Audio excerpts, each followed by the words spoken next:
蔡总统早起到桃园参加大型农机具的展览会，针对韩国瑜讲伊食甲白白胖胖，蔡总统回应讲，是毋是会做代志，甲白白胖胖或者是乌打散无关系。蔡总统嘛甲耍转去，讲因至少未困到中昼才来起床。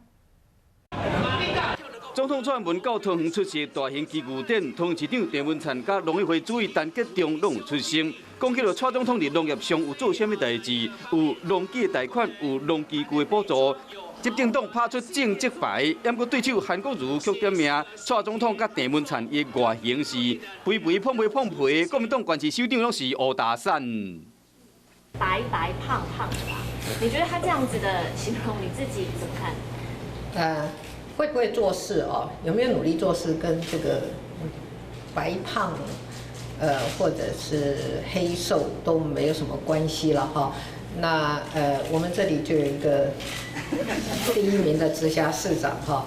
那我们看到这个最后1名的直辖市长来说三道四，我们第1名的直辖市长，我们让他讲一讲好了。郑文灿认为讲安尼讲是失言，用汗水来赢得尊重。 口水是无法赢得尊重的。好，坦白讲，这个韩市长又再一次失言了。竞选总统不是口水比赛，也不是吹牛比赛。这个吹牛比赛会在1月11号结束了。